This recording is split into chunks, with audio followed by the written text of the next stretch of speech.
ఆడువారి ఏంటి మమ్మీ ఎవడీడు మాటలకు.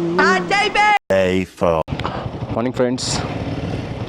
సో ఇవాళ 10:30 టైము, మాకు డే 4. కార్గిల్ నుంచి ఇప్పుడే స్టార్ట్ అయ్యాము. ముందర అతను ఎందుకు ఆగిపోయాడు? కనీసం మాకు వదిలితే మేము వెళ్ళిపోతాం కదా. రోడ్డు బాగాలేదు అనుకుంటా. Okay, correct.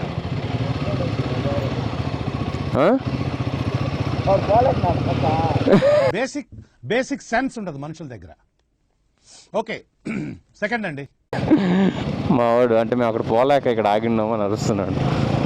నైట్ అదే మేము 7-10 వరకే నేను వ్లాగ్ చేస్తుంటాం. మన రికార్డింగ్ 7-10 వరకే ఉంటుంది. ఆ పైన మేము కూడా చేయలేదు. ఎందుకంటే అక్కడ ఉన్న ఘాట్లో లైట్స్ ఉండవు, మన వెహికల్ లైటే. ఈ హిమాలయన్ లైట్ ప్రో కూడా అంతగా ఏం లేదు. సో మేము అప్పటికి షూటింగ్ ఆపేసాం. ఆపేస్తే ఇంకా ఓన్లీ రైడ్ మీదే ఫోకస్ చేసాం. ఎందుకంటే అది చాలా కొంచెం డెడ్లీ రోడ్స్. ఎక్కడ రైట్ సైడ్ లెఫ్ట్ సైడ్ లోతుగా ఉంటుందో, ఎక్కడ ప్లెయిన్గా ఉందో మాకు ఏం తెలియట్లేదు. కొన్ని చోట్ల రివర్స్ ఫ్లో అవుతున్నాయి.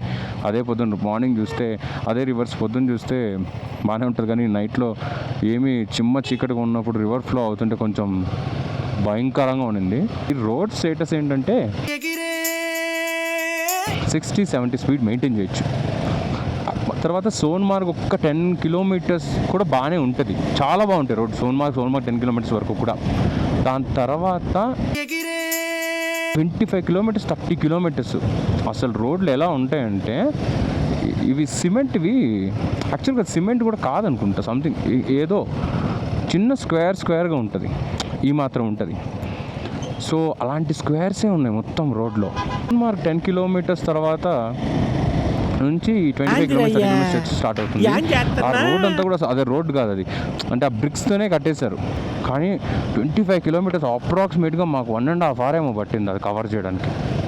దట్టు ఆల్మోస్ట్ లాస్ట్ 5-10 కిలోమీటర్స్, ఆ 25 కిలోమీటర్స్ స్ట్రెచ్లో లాస్ట్ 5-10 కిలోమీటర్స్ డార్క్ అయిపోయింది. నాకు తెలిసి అక్కడికి మన వీడియో రికార్డ్ అవ్వలేదు, ఆపేసాం. 30 కిలోమీటర్స్ స్ట్రెచ్ అయిపోయినాక రోడ్స్ అయితే చాలా బాగున్నాయి. ఇంకా స్పెసిఫిక్గా ఎప్పుడైతే 225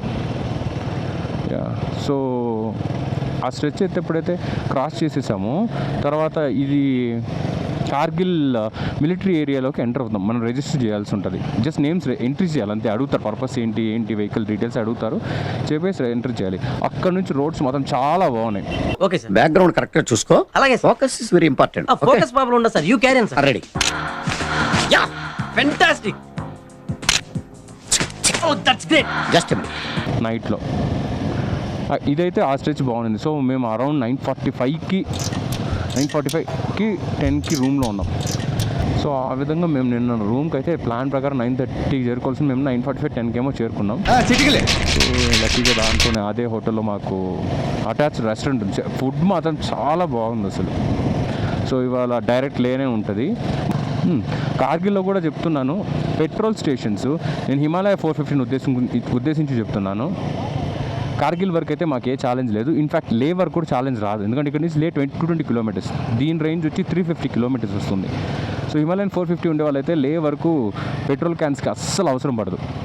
యాక్చువల్గా బ్రీజ్ అయితే కూల్గానే ఉంది, కానీ ఎండ కూడా హెవీగా ఉంది. అసలు స్వెట్ అవుతున్నాము, చల్లగా అనిపిస్తుంది. లైక్ ఫోర్ హెడ్ అంతా కూడా మేము స్వెట్ అవుతున్నాం. యాక్చువల్గా కార్గిల్లో కూడా ఎక్స్ప్లోర్ చేసిన ప్లేసెస్ అయితే బాగానే ఉన్నాయి. శ్రీనగర్ నుంచి లేక్ ప్లాన్ చేసే టైమ్స్లో వ్యూ బాగుంది కదా. శ్రీనగర్ నుంచి లేక్కి ప్లాన్ చేసి ఆ సర్క్యూట్ చేయాలనుకున్నప్పుడు ఖచ్చితంగా అయితే మీరు కార్గిల్లో 1 full day స్టే పెట్టుకోవడం అయితే చాలా సజెస్టెడ్. అసలు రిలాక్స్డ్గా ఈ వెదర్కి కొంచెం అలవాటు పడి కొన్ని ప్లేసెస్ ఎక్స్ప్లోర్ చేసి యాక్చువల్గా మేము మెమోరియల్ ఖచ్చితంగా అటెండ్ అవుదామని ఫిక్స్ అయినాం. కానీ మాకు డేట్స్ కొంచెం ఇబ్బందిగా ఉన్నాయి కాబట్టి మా షెడ్యూల్ వల్ల మేము వెళ్ళిపోతున్నాం. ఇవాళ యాక్చువల్గా సెకండ్ హాఫ్ నుంచి స్టార్ట్ అవుదాంలే. 4 hours కదా, 2కి స్టార్ట్ అయినా 6-7కి రీచ్ అవుతాం. అంటే లైట్ ఉంటుంది కదా, 7:30 వరకు రైడ్ చేయొచ్చు అనుకున్నాం. కానీ హెవీ అయిపోతుంది. ఆల్రెడీ 3 days నుంచి హెవీ అయిపోతుంది, మాకు రెస్ట్ లేదు. అందుకని ఇంకొకసారి అలాగో ప్లాన్ చేసాం. కాబట్టి ఈసారి ఫస్ట్ అన్ని ప్లేసెస్లో పాయింట్ చూద్దాం అసలు ఏంటి ఎలా జరుగుతుంది. దాని తర్వాత ఏవి వర్తి ప్లేసెస్ ఏవి కాదో తెలుసుకుందామని. బయట ఇలాగా లాంగ్ ట్రిప్స్ వచ్చినప్పుడు మాత్రం మనం అన్నిటికీ రెడీగా ఉండాలి. అసెట్ డ్యామేజ్ అవ్వచ్చు, బట్టలు అవ్వచ్చు, కాస్ట్ అవ్వచ్చు, బైక్ అవ్వచ్చు, ఫిజికల్గా అవ్వచ్చు, మల్టిపుల్ ఉంటాయి. జస్ట్ మెంటల్లీ ప్రిపేర్డ్ అంటే ఒక ఫ్లోలో వెళ్తున్నప్పుడు రైడ్ ఎంజాయ్ చేసుకుంటా. ఇవన్నీ వచ్చినప్పుడు ఎక్కువ హెడ్లోకి తీసుకొని ఆ హ్యాంగ్ ఓవర్కి వెళ్ళకూడదు. అయ్యో డ్యామేజ్ అయిపోయినాయి, ఇవి పోతున్నాయి, ఇట్లా అయిపోయింది, నిన్న ఎక్కువ కాస్ట్ కట్టేసాం, అక్కడ హోటల్ అంతుంది, చిల్. సో కొంచెం లొకేషన్స్ మారుతున్నాయి, లైక్ టెరైన్స్ మారుతున్నాయి. రైడ్ అయితే అసలు ఇక్కడ full pleasure most entertainment feel ఈ అవుతుంది. రోడ్స్లో. మాకు కొంచెం మిస్ అవుతున్న ఫీలింగ్ ఏంటంటే, అరే మా బైక్స్ మీద చేయాల్సింది చెప్పుకోవచ్చుగా, ఈ బైక్ మీద లదాఖ్లే ట్రిప్ చేశానని. మూర్తి గారు, ఇలాంటప్పుడే గుండె రాయి చేసుకోవాలి. ట్రై చేద్దాం సార్. డెడికేటెడ్గా మన వెహికల్ మీదే చేసి అన్ని క్రెడిట్స్ మనకే వచ్చేలా చూద్దాం. రోడ్స్ అయితే అసలు ఇంత బాగున్నాయంటే అంత బాగున్నాయి. ఇంత ఘాట్ ఏరియాలో ఇంత క్లీన్గా. ఇది రోడ్ వేయడం ఒకటే కాదు, నాకు అనిపిస్తుంది these are well maintained on real time. ఎప్పటికప్పుడు యాక్షన్ తీసుకొని క్లియర్ చేస్తున్నట్టు అనిపిస్తుంది రోడ్స్ చూస్తే మాత్రం. యాక్చువల్గా 70-75 క్రూజ్ చేయొచ్చు ఇక్కడ. ఇవాళ కొంచెం ముందుగా వెళ్ళిపోయి కాసేపన్న లే సిటీలో తిరుగుదామని. నిన్న మార్నింగ్ మేము అదే అమర్నాథ్ యాత్రికుల ఆ స్టేజ్ మేము చెప్పిన 750 మీటర్స్ ఏమో మేము మా బ్యాగులు మోసుకొచ్చాం. మా బ్యాగులు ఒక్కొక్కటి నన్ను అడిగితే అట్లీస్ట్ 14 కిలోస్ ఉంది, ఎందుకంటే మేము రాదు అదైతే అసలు అది ఎత్తుకొని అక్కడి నుంచి ఇక్కడికి వచ్చేసరికి దట్టు మేము అన్ని రైడింగ్ గేర్ అన్నీ వేసుకొని, రైడింగ్ గేర్ మళ్ళీ చేతిలో పెట్టుకొని మోస్తే అయిపోయేది. రైడింగ్ గేర్ వేసుకొని అవన్నీ మోసుకొచ్చే టైంకి మాకు పగిలిపోయింది. సో ఈరోజు షోల్డరు మామూలుగా లాగట్లేదు, రైట్ షోల్డరు. కానీ ఈ ట్రిప్లో budget planning, sight seeing planning, ఎన్ని కిలోమీటర్స్, టైం ప్లానింగ్ అంతా ఉంటుంది. కానీ లగేజ్ ప్లానింగ్ కూడా అసలు ఎంత ప్రామినెంట్ రోల్ అంటే అంత ప్రామినెంట్ రోల్. ఎందుకంటే ఎంత తక్కువ క్యారీ చేస్తే అంత ఫాస్ట్గా సర్దచ్చు, అంత ఫాస్ట్గా మనం క్యారీ చేసి ట్రై చేసేయచ్చు, టెన్షన్ ఉండదు. తక్కువ ఉన్నాయనుకోండి, సింపుల్.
కొంచెం మెల్లగా హైట్స్కి ఎక్కుతున్నాం మేము, ఎందుకంటే మాకు కొంచెం తేడా కొడుతుంది అప్పుడే. బట్ ఓకే, ఇబ్బందిగా ఏం లేదు, బట్ కొంచెం అనిపిస్తుంది మాకు ఎక్కడో. 50 కిలోమీటర్స్ మేము ఇప్పటివరకు 43.8 వచ్చాము, లైక్ 10:30కి ఏమో స్టార్ట్ అయ్యి. సో 50 కిలోమీటర్స్కి తీసుకున్నాం, 4 బ్రేక్స్ తీసుకుని 200 సరదాగా కవర్ చేసి అనుకుంటాం. చూద్దాం ఏమవుతుంది. బ్రేక్స్ కూడా like only small tea breaks, coffee breaks అంతే. లంచ్కి అయితే మేము డైరెక్ట్గా లేకి వెళ్ళిపోదాం అనుకుంటున్నాం. అంటే లేలో ఫుల్ రిలాక్స్ అయిపోయి తిరిగి తిని టైం స్పెండ్ చేద్దామని. ఇంకో విషయం తెలుసా, మైలేజ్ నిన్న మేము శ్రీనగర్ ఎగ్జిట్ అయ్యే టైంకి ఒక్కసారి ఫిల్ అప్ చేయించుకున్నాము. తర్వాత మేము డైరెక్ట్గా కార్గిల్లోకి స్టాప్ చేసాం కదా. సో మేము క్యాల్కులేట్ చేస్తే మాకు ఆల్మోస్ట్ 32-33 వచ్చింది మైలేజ్. అంటే ఫుల్ ఎకనామీలో వచ్చి ఉంటాం కదా, 40-50స్లోనే వచ్చినాం మేము ఆ మొత్తం స్ట్రెచ్. కాబట్టి ఏదో కొంచెం ఇక్కడ వరకు మాత్రమే అయిపోయినట్టు కనిపించింది. అంటే డిజిటల్ మీటర్ కదా, నాకు తెలియదు ఎంత అక్యురేట్, బట్ చాలా కొంచెం చూపించింది. మేము మధ్యలో 2 లొకేషన్స్ కవర్ చేయాలి, ఒకసారి చెక్ చేయాలి. ఎందుకంటే ఈ పేర్లు మనకు కొంచెం కొత్త కదా, మేము మర్చిపోతారే ఉంటాం. మేము ఒక పేరు ఒక 2-3 లొకేషన్స్ చూస్తాం అనుకోండి, వావ్, అదిరిపోయింది అసలు. అక్కడ మంచిగా అనిపిస్తుంది మీకు.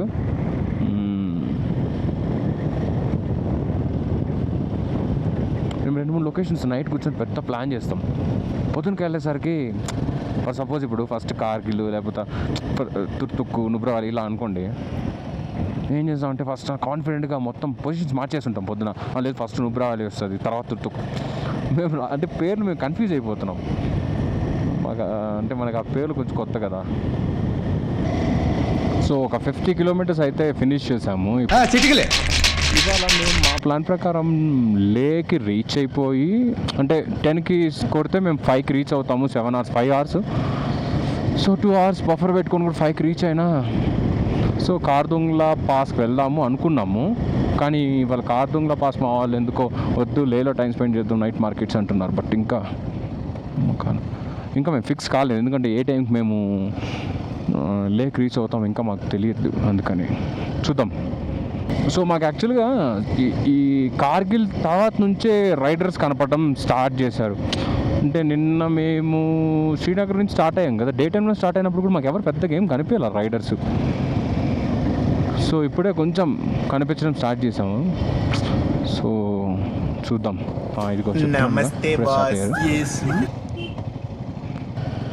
పైన చూసారా క్లౌడ్ బెడ్ వల్ల దాని మీద షాడో, ఆ క్లౌడ్ పైన మౌంటైన్ పైన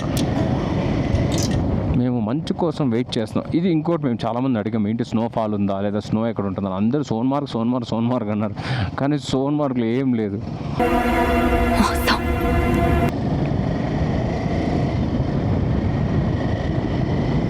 mountains, clear clouds, clear sky, చాలా బాగుంది రైడ్ చేయడానికి. మేము జమ్మూ అండ్ కాశ్మీర్లో మాకు అది తెలుసు కాశ్మీరీ మాట్లాడతారని, కానీ కాశ్మీరీ మాకు కొంచెం బెంగాలీలా అనిపించింది ఎందుకో కొన్ని వర్డ్స్. కానీ వాళ్ళు ఏమన్నారంటే కొంచెం ఉర్దూ, కొంచెం కాదు యాక్చువల్గా ఉర్దూ మిక్స్ ఉంటుంది సో అని చెప్పారు. ఇంకొక లదాఖ్లో మేము అడిగాం, లదాఖ్లో వాళ్ళ లాంగ్వేజ్ అయితే ఇంకా చాలా డిఫరెంట్గా ఉంది. లదాఖ్లో ఏం లాంగ్వేజ్ మాట్లాడతారు ఏంటి అని కనుక్కుంటే, అదే నిన్న హోటల్కి వెళ్ళాం కదా అక్కడ అడిగితే వాళ్ళు చెప్పారు కార్గిలి అంట దాని పేరు. అంటే మేబీ ప్లేస్ టు ప్లేస్ కూడా మారుతుందేమో, అది మాకు తెలీదు. కానీ మేము కార్గిల్లో అయితే అడిగితే వాళ్ళు అప్పుడు చెప్పారు కార్గిలి అని చెప్పారు. కార్గిలి ఎలా అంటే కొంచెం ఏంటి ఉర్దూ కాంబినేషన్ ఇంకొక లాంగ్వేజ్ అది చెప్పాడు. ఈ రెండు కాంబినేషన్ ఉంటుంది, రెండు మిక్స్ ఉంటుంది అని. మన సైడ్ మనకి క్లీన్గా అయితే లైక్ కన్నడ, తెలుగు, తమిళ్ అట్లా ఉంటుంది కదా. ఇక్కడ మేము విన్నది ఏంటంటే మిక్స్ అని చెప్తున్నారు. Hindi like for example Hindi with Urdu mix అంటారు. సో అది ఎలా ఉంటుందో అంటే మనకి లాంగ్వేజ్ నేర్చుకుంటే తెలుస్తుందేమో మేబీ. ఇంట్రెస్టింగ్. ఇప్పుడు ఆల్మోస్ట్ చెప్తానుండండి, డే 1 నుంచి ఇది నేను మీకు చెప్పాను కదా ట్రిప్ సరిగ్గా పనిచేయట్లేదని. నిన్న శ్రీనగర్ టువర్డ్స్ కార్గిల్లో చెప్పాను కదా 25 to 30 kilometers చాలా హార్డ్ కోర్ ఘాట్ ఉందనేసి. ఘాటు ప్లస్ రోడ్ కూడా బాగాలేదని చెప్పాను కదా. ఆ రోడ్లో పడ్డ దెబ్బకేమో పర్ఫెక్ట్గా పనిచేస్తుంది ఇది, ఏమో విచిత్రంగా. సో మేము ఇప్పటి వరకు 1089 kilometers క్లాక్ చేసాం. ఇంకెక్కడ కూడా ఇంకా ఏం చెక్ చేయలేదు. మేబీ నాకు తెలిసి ఇంకా లేలో పర్మిట్స్, మేమైతే పర్మిట్స్ తీసేసుకున్నాం. లాస్ట్ వెడ్నెస్డే థర్స్డే తీసేసుకున్నాం. ఇంకొకటి పర్మిట్స్ తీసుకునేటప్పుడు మీరు ఒకళ్ళ పర్మిట్స్ గురించి అసలు ఏంటి స్టోరీ అంటే సింపుల్. అక్కడ ఏమవుతుందంటే కొన్ని టూరిస్ట్ ప్లేసెస్ ఉంటాయి.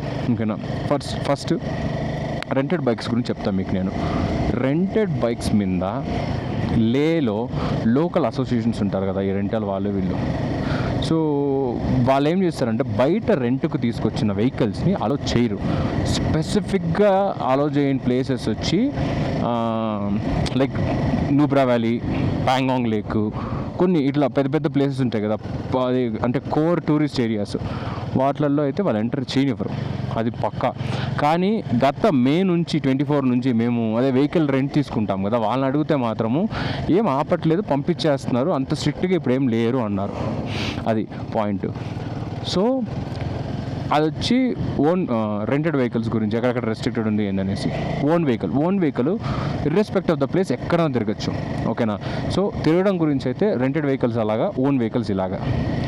ఇక్కడ సెకండ్ ఇప్పుడు ఫైనల్ పాయింట్ ఏంటంటే permits. Irrespective of the bike, rent అయినా ఓన్ అయినా పర్మిట్ అయితే తీసుకోవాలి, ఓకేనా. ఒకప్పుడు ఎలా ఉండిందంటే మేము చూసిన సోర్సెస్ నుంచి హోటల్స్లో ఉంటారు కదా, వాళ్ళని పట్టుకొని రిసెప్షన్ వాళ్ళు, అది కూడా టూ అర్లీ అప్లై చేయలేమనుకుంటా. వీక్స్ ముందో లేకపోతే ఏదో టైం ఉందనుకో, 3 days ముందో. మేము థర్స్డేనో వెడ్నెస్డేనో చేసాం. ఎప్పుడు చేసేసామంటే మేము మండే టు ఫ్రైడే పెట్టేసాం. మీరు డాట్గా మండే టు ట్యూస్డే, మండే ఒక్కటే అలా పెట్టుకోకండి. ఎందుకంటే నాకు తెలిసి పెద్ద పర్మిట్లో కాస్ట్ డిఫరెన్స్ మీకేం రాదు. సో ఒక 2 days ముందర 2 days వెనకాల పెట్టేసేయండి, ఏం కాదు. పెట్టేసి పర్మిట్లు ఆన్లైన్లోనే, ఓకేనా. మీరు వీడియోలు చూస్తే బోలెడు చూపిస్తారు ఏ వెబ్సైట్ ఏందని. లడా కాఫీ షాప్ నువ్వు అంత అవసరం లేదు, మనకు గూగుల్ క్రోమ్లో కూడా కొడితే కూడా ఆ వెబ్సైట్కి తీసుకెళ్తుంది. సో అక్కడ పర్మిట్స్ అప్లై చేసి సింపుల్ ఆధార్ కార్డ్ ఇన్ఫర్మేషన్, మన ఇన్ఫర్మేషన్ ఇస్తే చాలా సింపుల్ అయిపోయింది. లొకేషన్ సెలెక్ట్ చేసుకునేటప్పుడు అన్ని లొకేషన్స్ అక్కడ ఉంటే టూరిస్ట్ ప్లేస్, ఏమైనా టూరిస్ట్ అట్రాక్షన్స్ అన్నీ పెట్టేసేయండి. నన్ను అడిగితే మాత్రం స్పెసిఫిక్గా ఏం పెట్టకండి, అన్నీ పెట్టేసేయండి. మీరు పోకపోయినా అడిగేటోడు లేడు. ఇన్ కేస్ మీరు పెట్టకుండా 2 locations పెట్టి ఓకే ఫైన్ 3rd locations నా టైం ఉంది పోవాలనుకున్న మాత్రం మళ్ళీ ఇబ్బంది పెడతారు. అది ఆన్ స్పాట్ అప్లై చేయొచ్చు లేదైతే నాకు తెలియదు పర్మిట్. సో ఇన్లైన్ పర్మిట్ అంటారు దాన్ని. ఎస్. సో పొద్దున్న చూసుకుంటే 70 kilometers కవర్ చేసాం. నాకు తెలిసి ఇంకా 150 kilometers ఉంటుంది. మేబీ ఇంకొక 2 breaks తీసుకుంటామేమో. కానీ పుష్ చేద్దాం ట్రై చేస్తున్నాం, కానీ ఈ ట్రాక్లో పుష్ చేసి దెర్ ఇస్ నో పాయింట్ అసలు. మేము ఇప్పుడే లంచ్ బ్రేక్ తీసుకొని 2:30కి ఏమో బ్రేక్ తీసుకున్నట్టున్నాము. So 1.5 hour. ఎస్, చెప్పాను కదా లేట్ అవుతానే ఉంది అనేసి. సో బ్రేక్ అయింది, భోజనం చేసాం. ఇక్కడ కొంచెం కాస్ట్లీగా ఉంది, అంటే చాలా రిమోట్ ఏరియా ఇది. సో కాస్ట్లీగా ఉంది. ఫుడ్ ఏమో అంత బాగలేదు. అదే మళ్ళీ సేమ్ మాకు సెట్ అవ్వలేదు, బాగలేదు కాదు. సో బ్రేక్ అయితే అయింది. మేము ఇప్పుడైతే ఎక్కడ ఆగొద్దు, ఇంకా నాన్ స్టాప్ కొడదాము అనుకుంటున్నాం. కానీ నాన్ స్టాప్ ఈ ఘాట్లో 120 kilometers కొట్టలేము ఈ బైక్ మీద, చెప్పాను. ఒక్క నిమిషం మీకు చూపిస్తాను చూడండి ఒక ఊరు. ఇది లమయూరు అనుకుంటున్నాను నేను. అక్కడ బోర్డు చూసినట్టున్నా, లంచ్ ముందు చూశాను. ఎస్ అదే అనుకుంటా. సో ఇప్పుడు మేము 4 కదా, 6:30, half an hour tea break అనుకోండి. 7 o'clockకి నాకు తెలిసి రీచ్ అయిపోతాం అది అవదమ్మా. ఇవాళ కార్దుంగ్లో అయితే మేము పోము, ఇవాళ కార్దుంగ్లో అయితే పోవట్లేదు. ఎందుకంటే ఇవాళ కొంచెం నైట్ లే మార్కెట్ ఏదో ఎక్స్ప్లోర్ చేద్దాం అంటున్నారు మా వాళ్ళు, అంతే. సో ఈరోజు కొంచెం రిలాక్స్డ్గానే ఉంది రైడ్ అయితే. బట్ ఆల్రెడీ ఇది కూడా 220 kilometers హైవేలో నన్ను అడిగితే 400 kilometers 450 kilometers చేయడము, ఇక్కడ 220-250 kilometers చేయడం ఒకటే ఎఫర్ట్స్. బట్ ఈ వ్యూ వర్త్ అంతే. సో రేపు ప్యాంగాంగ్ కొంచెం అర్లీగా స్టార్ట్ అయ్యి, ఎందుకంటే మేము లాస్ట్ ఎక్కడ ప్లేస్ అది మర్చిపోయా, అదే శ్రీనగర్కి కొంచెం ముందు అక్కడను, ప్లస్ నిన్న మేము ఈరోజు చూసిన కార్గిల్ను, రెండు కూడా చాలా ఫాస్ట్గా సన్ రైజ్ అయిపోతున్నాయి. ఆల్మోస్ట్ 6 o'clockకి చాలా బ్రైట్గా ఉంటుంది. సో మేము 5:30-6 o'clock ప్యాక్ చేసుకొని 6కి స్టార్ట్ అయిపోతే కూడా నాకు తెలిసి మేబీ 12, యాక్చువల్లీ 3 hours చూపిస్తుంది. సో 4 hours వేసుకున్నా కూడా 10-11కి వెళ్ళిపోయినా కూడా అక్కడ 1 hour స్పెండ్ చేసి లంచ్ చేసుకొని మళ్ళీ రివర్స్ అయితే 5-6కి వస్తాం. సో ఎన్ రూట్ కార్దుంగ్లో పాస్ చూసుకొని వచ్చేస్తే రేపు కొంచెం ఓకే ఫైన్ 8 o'clock 7 o'clock వచ్చేస్తాం ప్యాక్. అది కూడా కొంచెం ఓకే, అది అవదమ్మా. మళ్ళీ పక్క రోజు సర్చు అనుకుంటాం, సర్చు ఆర్ మనాలి నో, ఎందుకంటే అది కొంచెం హెవీ అవుతుంది. సో సర్చు అనుకుంటున్నాము. ఒక్కొక్క లైక్ ఎవ్రీ 10-15 kilometers మేము డిఫరెంట్ టైప్స్ ఆఫ్ మౌంటైన్స్ చూస్తున్నాం.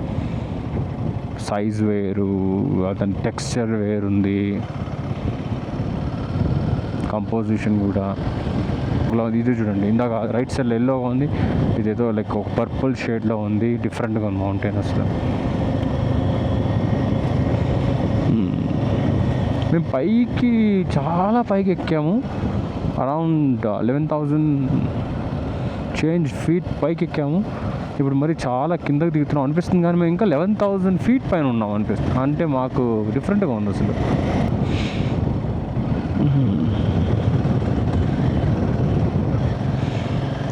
మౌంటైన్ వల్ల నీడ అనుకుంటా. ఓకే, సన్సెట్ టైం ఇంకా కరెక్ట్.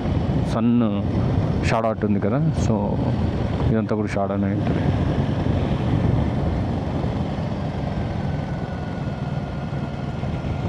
ఓకే, అంత దూరం పోవాలా? ఐ మీన్ అలా పోవాలి. ఓకే, ఇక్కడి నుంచి చూడడానికి వావ్. ఓకే, అలా పోయి మళ్ళీ కిందకి రావాలా? Okay okay.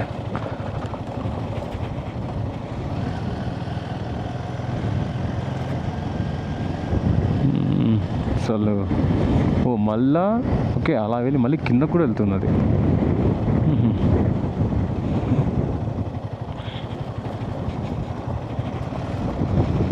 ఇంకా ఇక్కడ కొంచెం రోడ్ అక్కడ నుంచి బాగానే ఉన్నట్టుంది. ఇక్కడ రోడ్ కొంచెం బాగలేదు.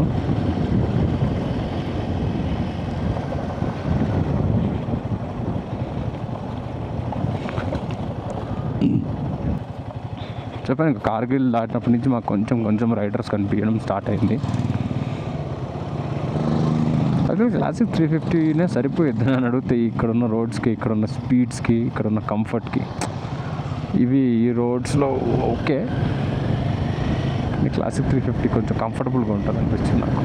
కొత్త మోడల్ వచ్చింది కదా, ఒక 2 years బ్యాక్ యాక్చువల్లీ నేను అది కూడా కొన్నాను, కానీ దాన్ని అమ్మేశాను 30 daysలోనే. Because classic 350 red it's red version నేను 2018లో కొన్నా, సేమ్ ఆగస్ట్ మంత్కి. అప్పుడున్న బుల్లెట్లో ఆ పవరు, ఆ సౌండు ఇప్పుడున్న బండిలో లేదు.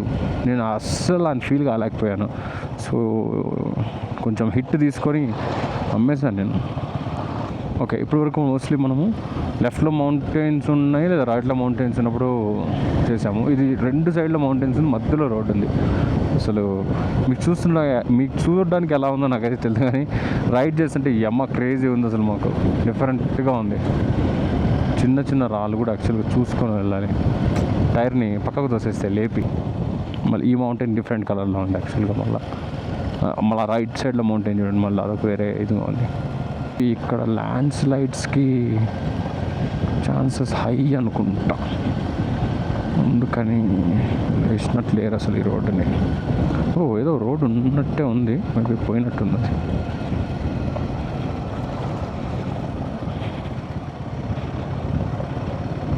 ఈ బండిలో వాచిపోతుందిగా మాకు ఈ ఆఫ్ రోడ్ చేయాలంటే. యాక్చువల్గా ఇది నథింగ్, అసలు ఆఫ్ రోడ్ ఏం కాదు ఇది.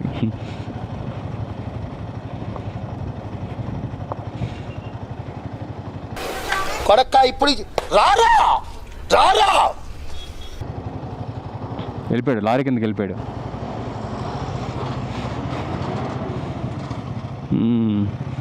మనం లెఫ్ట్కే ఉండాలి. ఓకే, వాళ్ళు లెంత్ తీసుకుంటారు, లెఫ్ట్లోకి వస్తున్నారు, మనం రైట్లోకి వెళ్ళకూడదు 2 wheelers, ఎందుకంటే వాళ్ళకి లెంత్ సరిపోదు కదా. సో వాళ్ళ వెహికల్ లెంత్ వల్ల లెఫ్ట్ నుంచి లెఫ్ట్ కట్ చేసుకోలేరు, కాబట్టి రైట్కి వచ్చి కట్ చేసుకుంటారు. సో అయినా కూడా మనం ఏం చేయాలంటే మనం వెయిట్ చేసి మళ్ళీ లెఫ్ట్లోనే వెళ్ళాలి, రైట్కి అయితే ఎప్పుడు వెళ్ళకూడదు. ఇన్ కేస్ ఏమవుతుంది, వాళ్ళు వెళ్ళే టైంకి ఇంకో వెహికల్ వెనక్కి వచ్చేస్తే కొంతమంది ఆగుతారు, కొంతమంది ఆపరు, ఎందుకు ఊరికి గొడవ. ఇక్కడ స్లైడ్స్ అవ్వడానికి ఛాన్సెస్ చాలా ఎక్కువ అనిపిస్తుంది నాకైతే. ఈ రోడ్ చూడండి అలా ఉందో. జస్ట్ ఇమాజిన్ నైట్లో హెవీ రైన్ఫాల్ పడుతున్నప్పుడు, దట్టు ఈ రివర్ ఓవర్ఫ్లో అవుతున్నప్పుడు డ్రైవ్ చేసి ఎలా ఉంటుంది ఇక్కడ, దానికంటే భయంకరమైన ఎక్స్పీరియన్స్ ఇంకోటి ఉండదు అసలు. మేము జలంధర్లో పడ్డ వానకే మేమైతే ఎన్నిసార్లు తలుచుకుంటున్నాము. అసలు ఈ నిన్న కూడా చూసారా మీ సన్సెట్ షేడే డిఫరెంట్గా ఉంది అసలు ఇక్కడ.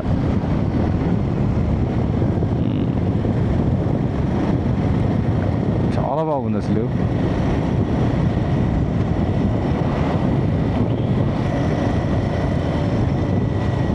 ఎందుకు అన్నిసార్లు చెప్తున్నానంటే, ఇంత కోర్ ఘాట్స్లో ఇంత మెయింటైన్ చేయడం అంటే కొంచెం కష్టం. కోర్స్ ఇది ఓన్లీ లేకున్న ఓన్లీ మెయిన్ రోడ్ కాబట్టి దీన్ని కంప్లీట్గా డెవలప్ చేస్తుంటారు. కానీ ఇంత రిమోట్ లొకేషన్లో ఇట్లా డెవలప్ చేయడం అన్నది కొంచెం గొప్ప విషయం అని చెప్తున్నాను నేను అంతే. స్పీడింగ్ 70-75. ఇందాక మేము రోడ్స్లో 55 అంతే. ఎక్కువ కర్వ్స్ ఉన్నాయి అవి. ఇవి కర్వ్స్ ఉన్నప్పటికీ కూడా కొంచెం లెంతీ కర్వ్స్ ఉండడం వల్ల సో మేము 75-70. సో ఒకవేళ ఇదే కాన్స్టెంట్గా ఇలా ఉంటే అప్రాక్సిమేట్లీ 65 కిలోమీటర్స్ కవర్ చేయొచ్చు పర్ అవర్. ఓకే, ఒక్క నిమిషం ఎంత ఉంది లేకి 100 అని చూపిస్తుంది. మనాలి 597.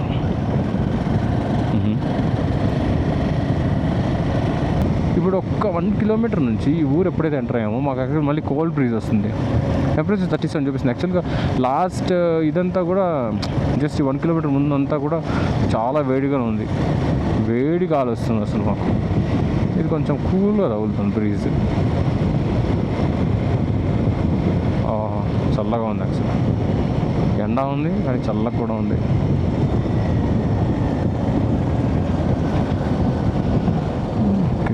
వాటర్ ఫ్లో చాలా తక్కువ ఉంది. బాగా వానలు పడినప్పుడు హెవీగా ఉంటుందేమో.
స్లైడా దుమ్ము కదా అది. ఓకే ఓకే, నార్మల్ దుమ్ము అండి.